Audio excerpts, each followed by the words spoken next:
On s'est déjà tous posé la question. Qu'est-ce qui fait qu'une phrase nous marque alors qu'une autre est oubliée à la seconde où on la lit? Eh bien, ce ne sont pas juste les mots.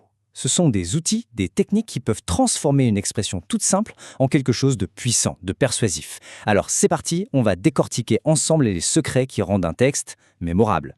Allez, on plonge directement dans le bain avec un exemple concret. Regardez. D'un côté, le texte A. Bon, c'est plat, ça se répète, il avait peur, l'endroit faisait peur, il avait vraiment peur. On comprend l'idée, mais on ne ressent rien. Et de l'autre, le texte B. La situation est la même, mais là, l'effet, il est radicalement différent. On sent l'atmosphère, la tension qui monte, l'émotion est presque palpable. Alors la vraie question c'est ça. Qu'est-ce qui donne au texte B toute sa force? Ce n'est pas de la magie, non. Ce sont des choix, des techniques bien précises. Et c'est justement ça qu'on va analyser aujourd'hui. Bon, le tout premier outil, la base de la base, c'est le vocabulaire. C'est simple. Imaginez un peintre qui n'aurait que 3 couleurs. Son tableau serait vite limité, non? Eh bien, pour s'exprimer, c'est pareil. Les mots, ce sont nos couleurs. Plus la palette est riche, plus ce qu'on crée sera nuancé, vivant et précis. Et pour enrichir cette palette, un des trucs les plus simples et efficaces, c'est de bien utiliser les synonymes. Ils ont une double mission. D'abord, bien sûr, ils permettent de dire adieu aux répétitions qui alourdissent un texte, comme dans notre fameux texte A. Et ensuite, et ça c'est crucial, ils apportent de la nuance, de la précision. Jetez un œil à ça. Au lieu de marteler le mot peur, regardez toute la richesse que la langue française nous offre. La crainte, ce n'est pas la même chose que la panique. L'inquiétude, ça n'a rien à voir avec la terreur. Chaque mot a sa propre couleur, sa propre intensité.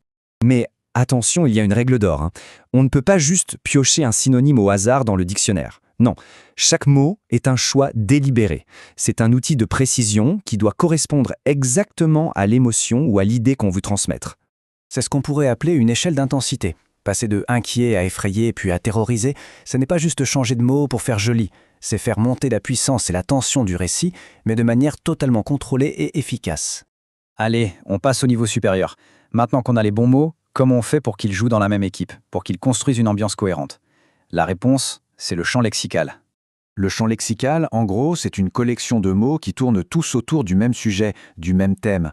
En les disséminant dans un texte, on tisse une sorte de toile de fond qui plonge immédiatement celui qui lit ou qui écoute dans un univers bien particulier. Cet exemple, il est parfait pour illustrer ça. Soldats attaquèrent, offensive, combat, armée, ennemi. Pas besoin d'écrire en gros « Attention, scène de guerre ». Non. L'atmosphère se met en place toute seule, naturellement, grâce à la cohérence de tous ces mots. C'est subtil, mais c'est redoutablement efficace.